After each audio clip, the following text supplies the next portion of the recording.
Olá, são 7h01 e você ligado aqui na TV Difusora. A partir de agora, as principais notícias desta segunda-feira.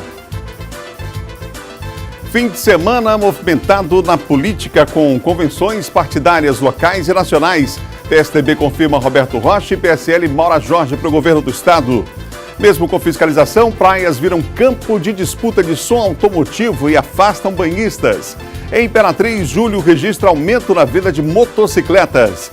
Caixa suspende financiamento para imóveis usados. Sampaio muda de treinador, mas continua perdendo na Série B. E no estúdio nós vamos saber, deu a louca no tempo? Porque temos tido tanta chuva em pleno agosto. O Bom Dia Maranhão está começando agora.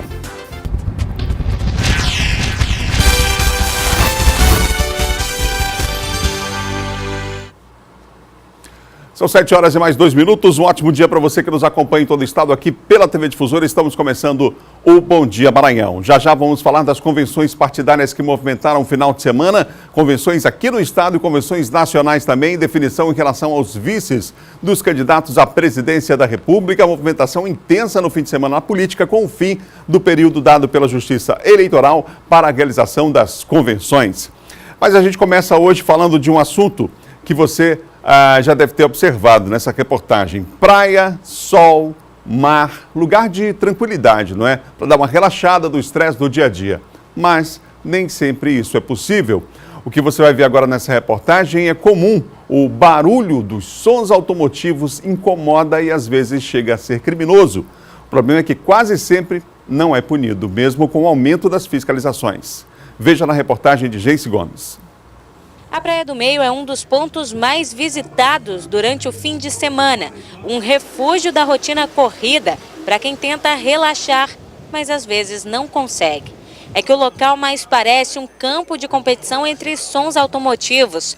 A alegria dos donos dos carros atrapalha o sossego de vários banhistas. Me sinto assim, invadindo um espaço que eu estou querendo relaxar aqui. Eu me sinto muito incomodado. Isso é um desrespeito para a população que não está aceitando. Quem está com criança fica ainda mais incomodado. É o caso do francês Alexandre, que por causa do barulho nem conseguiu colocar o filho de 7 meses para dormir. Minhas crianças não conseguem dormir. A gente tem medo de botar eles brincar lá na areia, nas pulseiras, porque tem carro indo muito rápido. Até quem trabalha na orla reclama. O barulho é muito grande, então até para você falar com o cliente é difícil. Ainda tem mais uma coisa, você é obrigado a ouvir a música dele, a barraca do lado precisa ouvir a música de quem, né? É complicado isso aí. O ato inconveniente e desrespeitoso é grave, inclusive pode ser enquadrado como 2 crimes, dependendo do caso, perturbação do sossego alheio e até poluição sonora. E para ser caracterizado poluição sonora, você precisa ter um som acima de 85 decibéis, o que pode causar dano à saúde humana. E esse som, ele precisa ser constante, habitual. Porém, se você tem uma festinha de aniversário do seu vizinho, que é uma coisa que acontece uma vez por ano, inicialmente ela não é caracterizada como poluição sonora, e sim como perturbação do sossego alheio. E apesar do número de denúncias ser tão grande, a responsabilização de quem insiste em permanecer horas com o som tão alto é difícil. É que a prisão só acontece com flagrantes e ainda exige uma comprovação técnica. Quando a gente chega, ou o infrator já foi embora, porque ele ficou 1 hora, meia hora na praia, foi uma passagem, ou ele vê a viatura e já baixa o som. Foi o que aconteceu quando essa viatura se aproximou. Os condutores dos veículos que estavam com o som muito alto diminuíram na mesma hora, mas logo depois voltaram a aumentar o volume. Segundo a polícia, as operações no local devem ser intensificadas, principalmente para desarticular o que acontece de maneira camuflada ao redor da barulheira. É que alguns pontos comerciais não estão mais vendendo cerveja, esse negócio. Nós sabemos que foram transformados em boca de fumo. E onde tem boca de fumo, tem a presença da autoridade policial para coibir. Tem ação criminosa que precisa ser neutralizada e nós vamos agir. Aos poucos, nós estamos tomando conhecimento dos problemas desta área e vamos agir. Essa questão aí envolvendo drogas é uma coisa séria, como disse o delegado, não são todos os pontos comerciais, mas alguns, a polícia já tem informação e já está agindo, é importante que haja mesmo.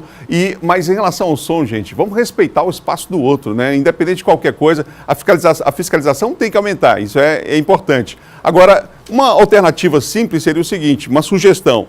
Cidadão, hoje todo mundo tem um celular. Então o cara pode muito bem, com o celular, flagrar uma situação dessa e aí mandar, hoje em dia, né, pelo WhatsApp, por exemplo, para uma autoridade para tomar as devidas providências em relação àquela situação. Porque assim que as viaturas chegam, o pessoal vai lá e baixa o som, você viu na reportagem. Mas depois volta tudo, o som aumenta outra vez, enfim. É perturbador, é uma situação bastante complicada. Tem muita gente que deixa de frequentar determinadas áreas das praias ou algumas praias por causa dessa barulheira, dessa competição absurda entre os sons automotivos aqui na capital do Maranhão, hein?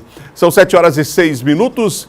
Em São Luís, o fim de semana também foi de vacinação contra o sarampo e a poliomielite. No dia D municipal de vacinação, mais de 60 postos da rede pública funcionaram aqui na capital. A meta estipulada pelo Ministério da Saúde é imunizar 95% de quase 62 mil crianças pertencentes ao grupo prioritário na capital. Os pais de Isabela, de 1 ano, chegaram cedo ao posto de saúde no bairro da Coab. Eles sabem da importância de imunizar a criança. Com certeza, isso é importante e todos os pais que tragam as crianças para prevenir, né, contra as doenças e vacinar.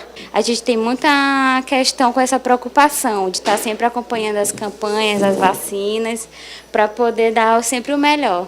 A vacinação contra a poliomielite, também conhecida como paralisia infantil, é destinada a crianças de 0 a menores de 5 anos. Além da vacina contra a polio, também está sendo disponibilizada vacina contra a tríplice viral a crianças e adultos, até os 49 anos de idade. Sabemos o surto que está aí, né? Então é altamente importante a vacina, né? Então eu estou trazendo meu filho, né? E também estou me vacinando. É importante que a sociedade, né, compreenda isso, que vacine nossos filhos e nós também já chegamos a essa casa de 40, 50 anos, também vem vacinar. Eu estou aqui para somar com o posto, com a direção, para alegrar o sábado das crianças, com pirulito para alegrar as crianças na hora do choro e com balão colorido para alegrar o nosso sábado.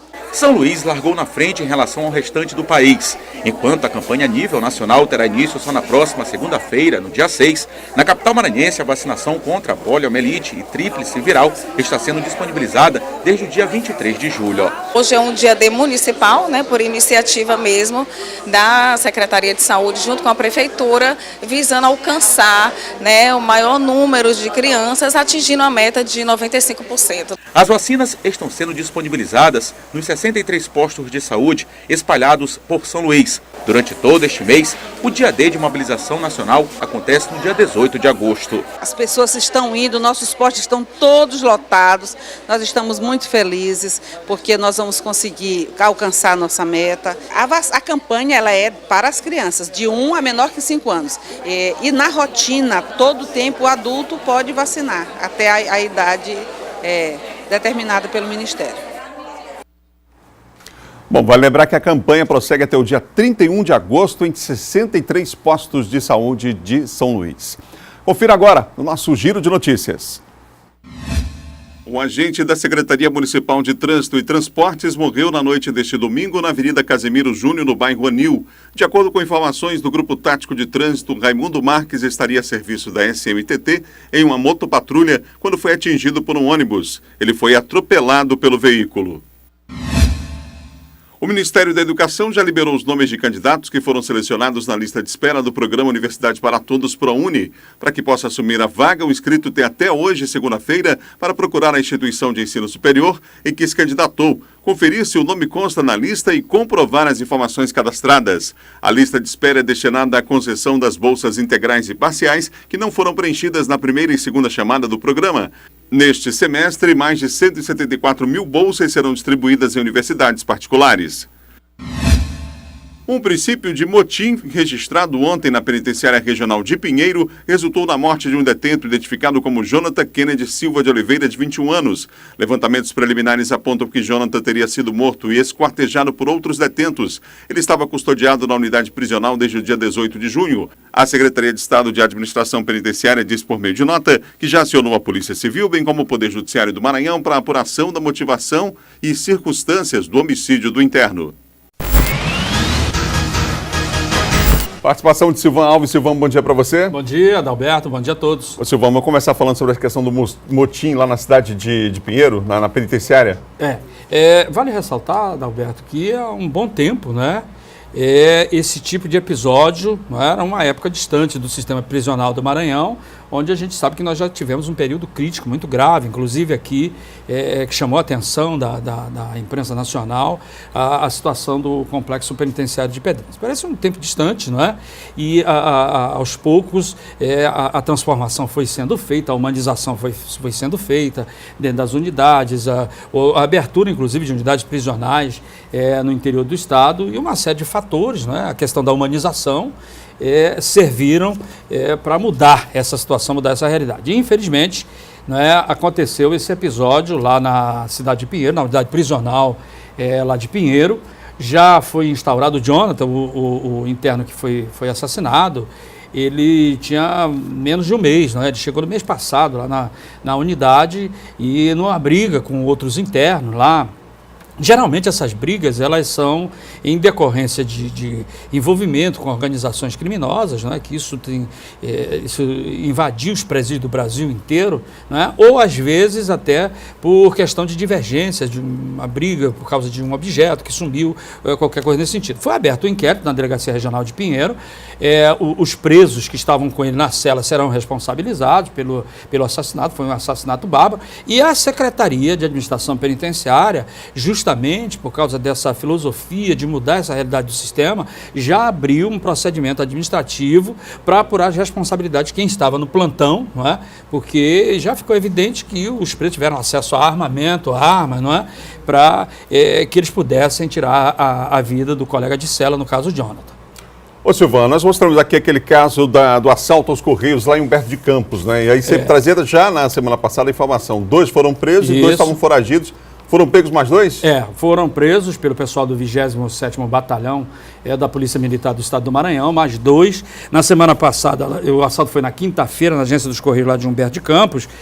Foram presos o José Jairo Anchieta e também o Raimarildo Rodrigues dos Santos. São daqui, da Vila Operária, foram para lá fazer o assalto, na oportunidade foram recuperados os objetos e os 2 embaixo foram os que foram presos agora, nessa segunda etapa da operação. Um deles é morador também aqui da Vila Operária, que é o Diego de Jesus Fonseca, de 27 anos, e o Maicon, que é o último lá, ele é da cidade mesmo, lá da cidade lá de Humberto de Campos, Isso reforça aquela filosofia com a qual a polícia trabalha. Os caras que vão de outro lugar para fazer um assalto numa determinada cidade, eles têm o apoio, a logística de alguém lá da cidade, lá do município. Alguém que conhece a região, conhece a área, é o guia, como eles chamam, que é aquela pessoa que vai servir de batedor para a saída dos assaltantes depois, só que o batedor que eles contrataram lá na cidade de Humberto de Campos, ele guiou muito mal. A polícia trabalhou bem, com eficiência, no trabalho feito lá pelo capitão Lucena, do 27º, e aí não só os 2 primeiros, que foram presos logo em flagrante, depois,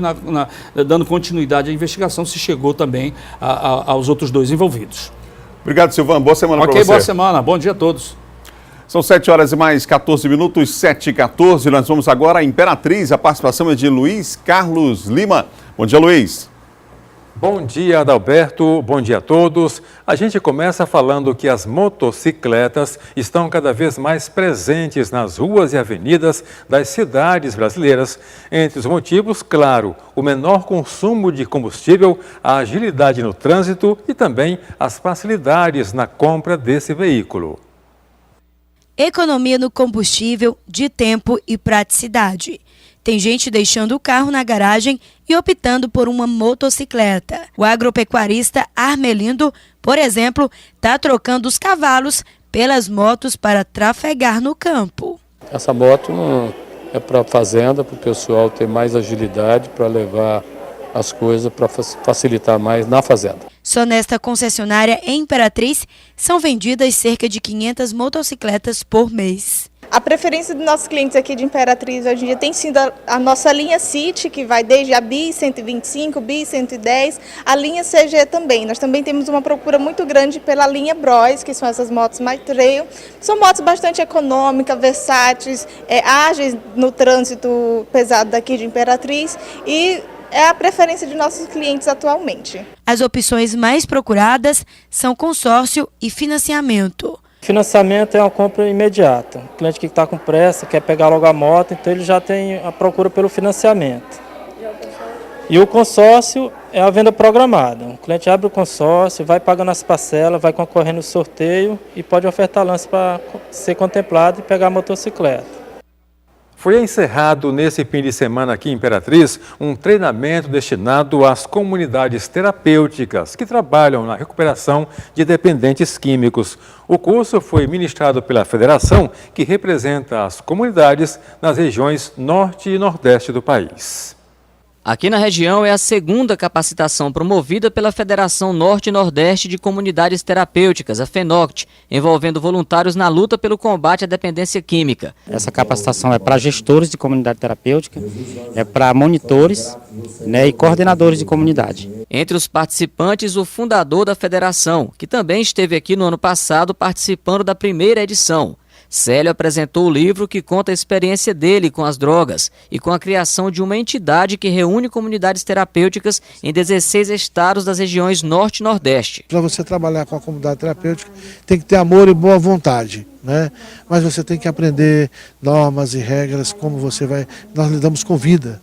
E vida não é brincadeira, não fica no meu achismo. Vida é com qualidade que a gente tem que cuidar. Além dos voluntários das comunidades terapêuticas, a capacitação motivou pessoas atendidas pelo projeto Resgate, como o Reginaldo. Em 2013, ele passou por aqui fugindo das drogas, se recuperou e 5 anos depois viu a necessidade de voltar para ganhar forças e agora contribuir com o atendimento. Esse trabalho aqui é um trabalho que tem ajudado muita gente e é compreendido que precisamos.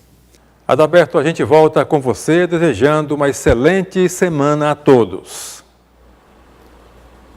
Obrigado, Luiz. Essa semana excelente para todos nós. No próximo bloco, Caixa suspende financiamento para imóveis usados, hein? E mais, os bastidores da política. Vamos falar aí desse final de semana movimentado na política com as convenções partidárias, o fim do prazo. Você vai saber tudo já já com o Diogo Coutrin depois do intervalo. São 7h18 no Maranhão.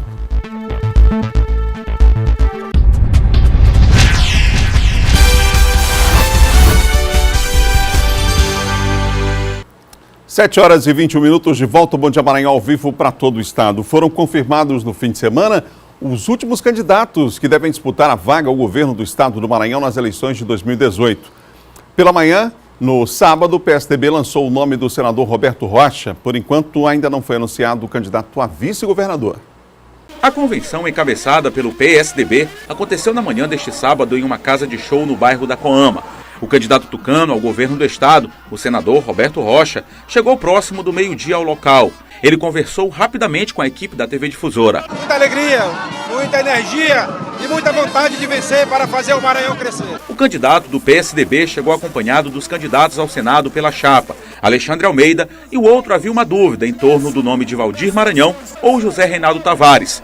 Prevaleceu o segundo. Durante toda essa minha trajetória, trabalhei sempre a decência, o respeito à ética. O Roberto está muito preparado para ser o governador. Nós estamos preparados para ajudar o Maranhão. A política é isso, é a arte do diálogo, é o bom senso, é olhar para frente, compreendendo as diferenças, mas em busca da unidade. Esse é o meu desafio. A dúvida ficava em torno do nome para vice-governador na chapa. Ele não foi revelado durante a convenção. Ao final do evento, Roberto Rocha falou sobre o assunto. O partido está discutindo. Existem várias possibilidades dentro do PSDB e entre os partidos aliados. A coligação junta 4 partidos para a eleição proporcional. Além do PSDB, também DC, antigo PSDC, Podemos e Rede Sustentabilidade. Para a eleição majoritária, somam-se mais 2 siglas, PMN e PHS, que realizaram a convenção neste final de semana e confirmaram apoio à candidatura tucana. Depois de muita luta, muita conversa, muita articulação, conseguimos fechar uma coligação com 6 partidos, com líderes importantes. Vamos levar para o Maranhão uma mensagem de esperança, uma mensagem de progresso e desenvolvimento para o nosso estado. Já comigo aqui o comentarista de política Diogo Coutrin. Diogo, bom dia para você. Bom dia, Adalberto. Bom dia a todos. Vamos começar falando do PSDB. Até a última hora, aquela indefinição lá em relação ao vice, mas depois tudo definido. Bom, Adalberto, isso. Olha só, em relação... Na verdade, a indefinição é em relação ao Senado. Senado, né? exatamente. O houve até a última hora essa indefinição em relação ao segundo nome ao Senado. Porque o primeiro nome ao Senado, Adalberto, já estava definido na chapa do Roberto Rocha, do PSDB, que era o deputado Alexandre Almeida de Timon. O próprio Roberto já tinha sinalizado, dando sinais de que o Alexandre só não seria candidato a senador se ele não quisesse. Bom, definido Alexandre, ficou a disputa aí entre a segunda vaga, entre Roberto Rocha e Valdir Maranhão. Claro que o Zé Reinaldo Tavares, com muito mais força, muito mais prestígio, muito mais nome do que Valdir Maranhão, tinha aí o Zé Reinaldo Tavares o apoio do presidenciável Geraldo Alckmin, então foi batido o martelo em relação ao José Reinaldo. Aí a pergunta que se fazia, Adalberto, o que se fazer com o deputado federal Valdir Maranhão? Valdir Maranhão foi convencido a disputar mais uma vez uma vaga na Câmara Federal, ou seja, Valdir Maranhão será candidato mais uma vez a deputado federal. A pergunta que se faz é o seguinte: o Valdir Maranhão rompeu com o governador Flávio Dino, saiu disparando contra o Flávio, o taxando de vários nomes, porque ele não conseguiu ser o candidato a senador na chapa do Flávio. Saiu lá da coligação do Flávio, tentou ser no PT, foi para o PSDB e agora o Valdir Maranhão não toma a mesma atitude que ele tomou em relação ao Flávio. Ou seja, quer dizer que com o Flávio foi culpado de tudo isso, dele não ser candidato, mas agora com o PSDB está tudo tranquilo, está tudo em paz, não houve nenhum tipo de traição em relação a ele. Bom, essa é a postura contraditória do Valdir, aquele mesmo Valdir Maranhão, que anulou o impeachment, depois não anulou, e foi foi vexame nacional, inclusive em relação a esse caso. Então, definida a chapa, o vice do Roberto não foi apresentado em convenção, Adalberto, porque há uma disputa aí nos bastidores. Por exemplo, a princípio, o vice do Roberto seria o vereador Ricardo Seido de Imperatriz, depois não se confirmou. Outra especulação seria do ex-prefeito de Açailândia, o Wildemar Gonçalves, também aí não foi apresentado na convenção. E já tem o outro nome aí também especulado, que é o da deputada Graça Paz, que é a esposa do Clodomir Paz, que é o coordenador da campanha do Roberto. Então são esses três nomes aí, inclusive estão querendo colocar o nome da região Tocantina, pode ser o Ricardo Seido, mas não foi confirmado ainda nenhum dos três nomes e hoje deve ser anunciado ou Ricardo Seido, vereador de Imperatriz, ou o Wildemar Gonçalves, ex-prefeito de Açailândia, ou a Graça Paz como o vice do Roberto Rocha. Ainda para terminar sobre o PSDB, o Roberto Rocha convidou gentilmente, para não dizer em outras palavras, que o prefeito de Ribamar, Luiz Fernando Silva, saia do PSDB, porque o Luiz Fernando é do PSDB, mas apoia a candidatura do governador Flávio Dino. Ok, John, são 7 horas e 26 minutos. Olha, e o último nome para a disputa da vaga do governo do Maranhão foi anunciado na tarde de sábado pelo Partido Social Liberal. A ex-prefeita de Lago da Pedra, Maura Jorge, é a candidata pelo PSL. Vamos ver. A divulgação do número 17 no palanque chamou a atenção porque pode configurar campanha eleitoral, o que, de acordo com o Tribunal Regional Eleitoral, ainda não é permitido. Foi ao lado do presidente do Partido Renovador Trabalhista Brasileiro e pré-candidato a deputado federal, Márcio Coutinho, que o presidente do Partido Social Liberal, Chico Carvalho, iniciou a convenção do PSL. Hoje essa grande festa ficará marcada na história política do Maranhão para a gente mudar a história do Brasil e do Maranhão. O PSL, apoiado pelo presidenciável Jair Bolsonaro, traz como pré-candidata ao governo do estado Maura Jorge, ex-prefeita de Lago da Pedra, ao lado de Roberto Filho, como vice. Aceitei vir para essa coligação porque eu acredito nessa mulher, porque eu acredito na nova política, porque nós representamos a nova política. O único nome indicado pelo partido ao Senado é Samuel de Itapecuru. Nossa proposta é construir políticas públicas que sejam de encontro com o cidadão, que sejam políticas públicas de Estado e não de governos, de continuidade, tanto na segurança, na saúde, na habitação, em todos os segmentos que possam realmente mudar a vida do cidadão maranhense. Precisamos ser a diferença, não estou dizendo aqui que somos o melhor, mas que possamos escolher o melhor para o Maranhão. E o Maranhão precisa de uma grande mudança, de uma nova história. Os pré-candidatos a senador, deputados federais e estaduais, oriundos de várias regiões do estado, receberam apoio dos militantes durante os discursos. A exceção foi o ex-suplente de vereador Carioca, pré-candidato à Assembleia Legislativa, que foi vaiado durante discurso quando afirmou apoiar pré-candidatos ao Senado que não pertencem ao grupo político. O partido tem como coligação Renovação de Verdade. Como uma maneira de reafirmar a mensagem, a maioria dos pré-candidatos não tem mandato. A expectativa é as melhores possíveis. A gente acredita muito que o Maranhão vai ter uma terceira via para as eleições de 2018. Estamos vindo aí com a terceira via, muito forte, PSL, PRTB, e juntos buscando o melhor para o Maranhão justo para todos. Jogo 30 aí, portanto, e teve um momento constrangedor ali, né? Teve, muito constrangedor. Apenas para explicar para os telespectadores o seguinte: Carioca é candidato a deputado estadual pelo PRTB. PRTB está aliançado com o PSL da Maura Jorge. Só que o Carioca foi ali para o palco e, na maior cara dura, disse que votaria em 2 candidatos a senador que não eram do grupo dele. Ou seja, ali tinha o pré-candidato a senador, o Samuel de Itapecuru, que é da chapa da Maura. Mas o Carioca foi para ali discursar e anunciou que votaria no senador Aício Lobão e no Sarney Filho. Ele disse que era independente, que ninguém mandava nele, que não aceitava a truculência de ninguém, e aí isso gerou um desconforto e também muitas vaias por parte dos militantes da Maura Jorge, gerando ali uma situação atípica e constrangedora para os presentes. João, vamos falar do cenário nacional agora, vamos falar das candidaturas de Bolsonaro, Ciro e Lula. O final de semana foi de intensa movimentação ali, principalmente para saber quem vai ocupar ali a posição de vice, né? Vamos lá, o Bolsonaro definiu o seu vice, depois aí Bolsonaro, candidato do PSL, o PSL vai sair com o PRTB.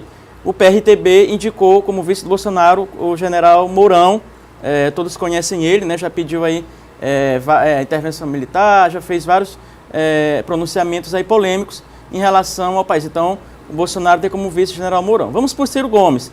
O Ciro Gomes definiu o seu vice, que é a senadora Cátia Abreu, está aí na imagem.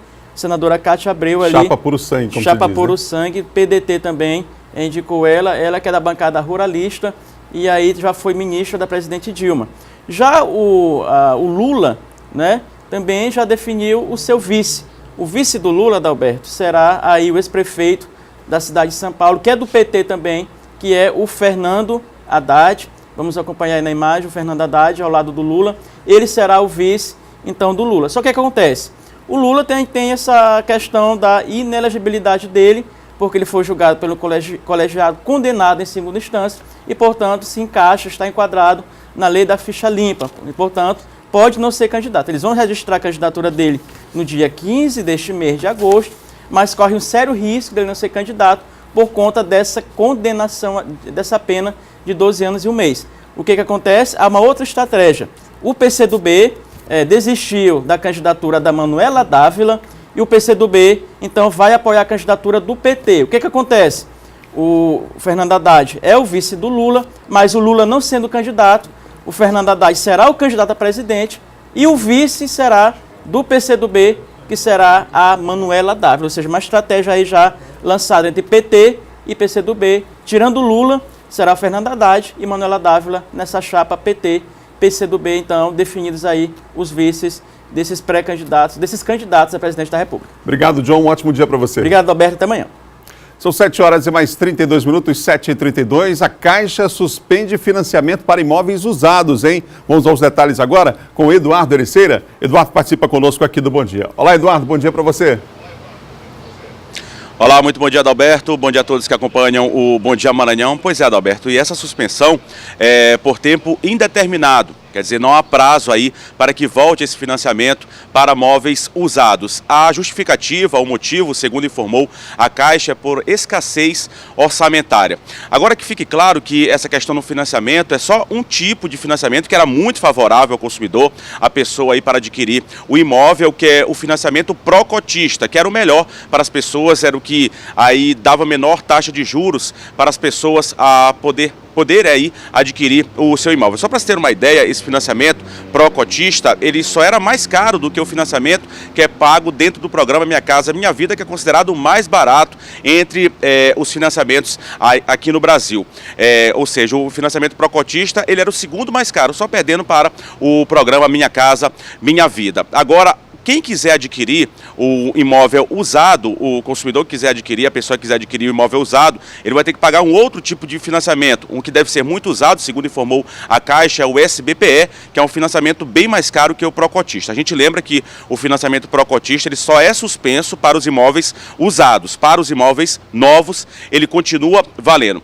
Só para se ter uma ideia, Adalberto e telespectadores, do aumento que se vai ter com o fim dessa questão do financiamento pró-cotista para imóveis usados e esse financiamento SBPE, a gente pegou um exemplo que foi divulgado inclusive por uma associação que lida no ramo imobiliário, um imóvel de, por exemplo, R$300 mil, se ele for adquirido pelo consumidor em um prazo de 360 meses, ou seja, 30 anos, um imóvel de aproximadamente R$300 mil com parcela de aproximadamente R$3 mil para esses 30 anos, para ser mais exato, R$3.085. Ao final, o consumidor vai pagar por esse imóvel de R$300 mil, R$1.100.000 por esse financiamento SBPE, quer dizer, a situação ficou bastante complicada para o consumidor adquirir um imóvel usado.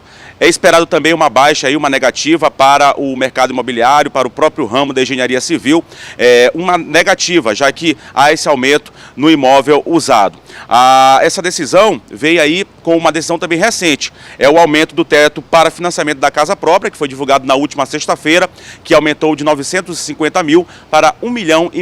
Agora já está complicado comprar um imóvel bem mais barato, imagina um imóvel de R$1,5 milhão, esse aumento no teto acaba vindo com uma notícia triste, que é o fim desse financiamento pró-cotista, que era muito favorável para a pessoa realizar o sonho da casa própria. Voltamos com você, Adalberto.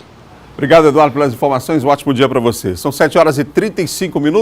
Vamos para o intervalo. Na volta, vamos falar de esporte com o Laércio Júnior. Sampaio terminou o primeiro turno na zona de rebaixamento. Continua lá. Isso incomoda. Novo treinador, mas resultado ainda desfavorável. A gente volta já já falando sobre isso depois do intervalo.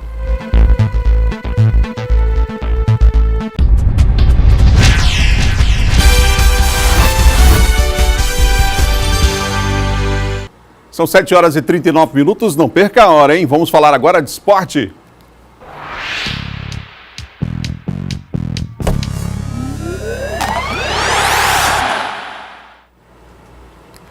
Segunda-feira, Laércio está aqui do meu lado, a gente vai falar de futebol, vai falar de Série B. E a gente queria mudar um pouco esse disco, vai mudar a faixa, né? Virar a chave. Tá difícil. Mas tá difícil. É a 9ª partida sem vitória do Sampaio Corrêa, perdeu em casa de novo e é aquela história que a gente costuma brincar no futebol. Sampaio jogou como nunca nessa Série B, fez um bom jogo, mas voltou a perder, perdeu como sempre. Confira aí. Para se reabilitar na competição, com técnico novo e estreante em campo, noite de cartão de visitas para Paulo Roberto Santos e o atacante Mateuzinho. Do outro lado, o Criciúma, que também está na zona do rebaixamento. A primeira chance é do Sampaio com Diego Silva, arriscando de fora da área. O tricolor segue bem na partida. O Criciúma quase não ataca. Fernando Sobral encontra Mateuzinho na área. O atacante faz tudo certo, mas para no goleiro Luiz, que faz uma defesaça. Um verdadeiro milagre praticado pelo camisa 1 do time catarinense. Lance que pode ter mudado a história do jogo. O Criciúma então resolve atacar. Esse cruzamento passa na frente de Vitor Feijão e de Nicolas. Depois de mais um bom passe de Fernando Sobral, Bruninho se precipita e perde mais uma boa chance.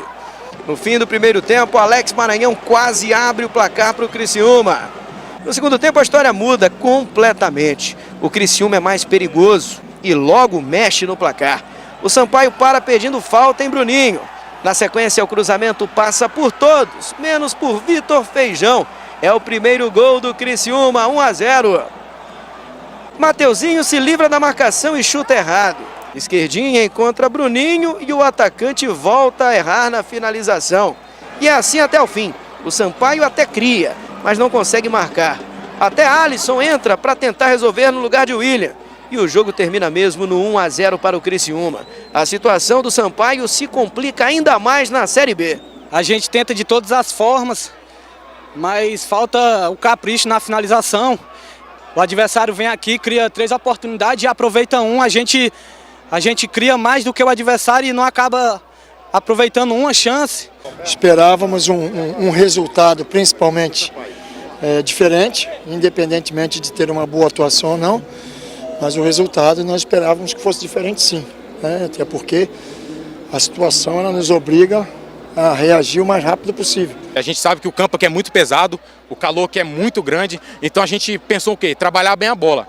Como a equipe de Sampaio estava pressionando muito bem, nós não conseguimos ficar com a posse de bola e, consequentemente, nós ficamos um pouco recuados. Mas o que importa, cara, é que a gente fez o gol e conseguiu segurar o resultado até o final e sair com 6 pontos.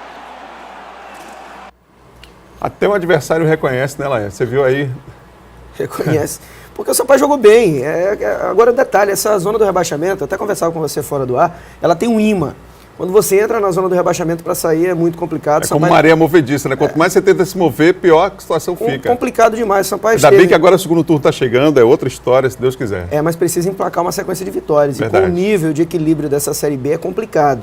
É difícil você imaginar que o Sampaio vai disparar 3, 4 vitórias seguidas, é complicado. O que precisa fazer é vencer os jogos aqui em São Luís, não pode mais pensar sequer em empatar, jogando na capital maranhense, o time tricolor, e para isso acontecer, não pode desperdiçar oportunidades como desperdiçou mais uma vez nessa partida diante do Criciúma, que finalizou 3 vezes, uma com o Alex Maranhão no primeiro tempo, o gol do Feijão, que o Sampaio parou reclamando falta, não tem que parar na jogada, reclama depois. E um outro lance do Marlon Freitas, no finalzinho que você também acompanhou na reportagem. Foram as 3 únicas oportunidades do Criciúma. No mais, só deu Sampaio, a bola não entrou. O William, que eu já defendi várias vezes, vive um momento ruim. Centroavante não pode passar 90 minutos sem dar um chute a gol, pelo amor de Deus. O Alisson entrou no segundo tempo, não pôde fazer muita coisa. A tendência é que novos reforços cheguem ao longo da semana e aqueles que já foram contratados possam, quem sabe, estrear na partida contra o Curitiba, que vai ser lá no Paraná. É o próximo desafio do Sampaio na sexta-feira, 9h30 da noite, no Couto Pereira. Agora vamos ver a chuva de gols e também o título simbólico do primeiro turno, que ficou com o Fortaleza. Vamos aos gols da última rodada do primeiro turno da Série B. O Guarani se aproximou do G4 ao vencer o Londrina fora de casa. De pênalti, Denner abre o placar no Estádio do Café. No segundo tempo, o Alisson Safira empata de cabeça para os donos da casa. Mas Rafael Longini marca o gol da vitória do Bugre Campineiro. Final, Guarani 2, Londrina 1. O Guarani é o 5º colocado com 29 pontos. O Londrina entrou na zona do rebaixamento com 21. É o 17º colocado. Em Barueri, Luan Contra abre o placar para o Oeste. Helder empata para o Boa Esporte aos 46 minutos do segundo tempo. 1-1. O Oeste é o 15º com 23 pontos. O Boa Esporte segue na lanterna com 14. Em Maceió, vitória importante do vice-líder CSA. O gol só veio aos 37 do segundo tempo. Hugo Cabral, de cabeça, fez a festa da torcida alagoana. 1-0 no Juventude. O CSA fecha o primeiro turno com 34 pontos. O Juventude é o 13º com 24. Na Arena Castelão, o Fortaleza sai na frente do Coritiba com Tinga. Marcinho marca o segundo. No finzinho, Romércio de cabeça diminui para o Coxa, mas a reação para por aí. Final, Fortaleza 2, Coritiba 1. O Fortaleza é o campeão simbólico do primeiro turno, com impressionantes 37 pontos ao comando do técnico Rogério Ceni. Em Pelotas, o Brasil saiu da zona do rebaixamento com este gol de Rafael Durães, de cabeça. Final, Brasil 1, Goiás 0. O Goiás é o 9º com 27 pontos e o Brasil é o 16º com 21. Em Goiânia, mais um placar magro. Alain Mineiro, de falta, marca o gol da vitória do Vila Nova sobre o São Bento. O Vila Nova fecha o primeiro turno em terceiro com 30 pontos. O São Bento é o 12º com 24. Em Campinas, o Avaí marcou o primeiro contra a Ponte. Rodrigão de voleio logo aos 7 minutos de jogo. A Ponte empata com André Luiz e vira também com ele, André Luiz, 2 vezes. Aos 45 minutos do segundo tempo, pênalti para o Avaí.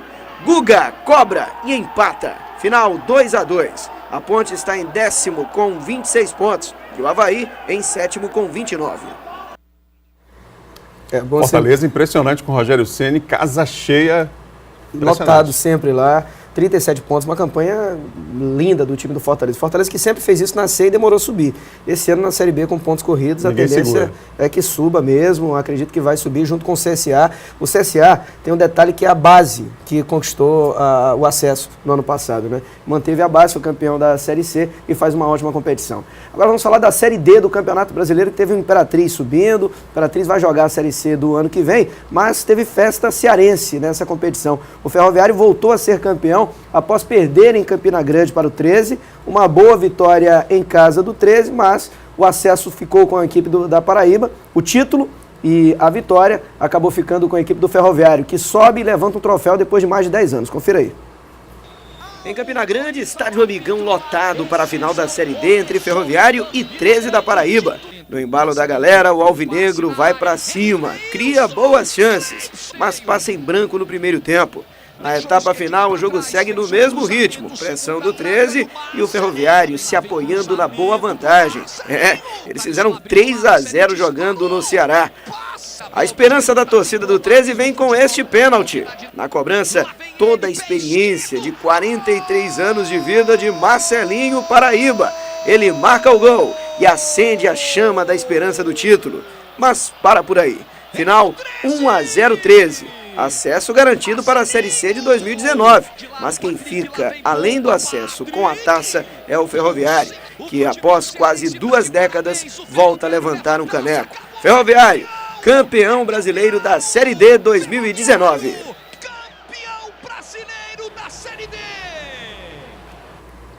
Merecido, e o Robson Simplício, que foi campeão da D pelo Sampaio Corrêa, estava no elenco do Ferroviário, inclusive participou da decisão. Valeu, Laércio. Um abraço. 7 horas e 48 minutos. Confira agora a previsão do tempo na capital e no interior do estado.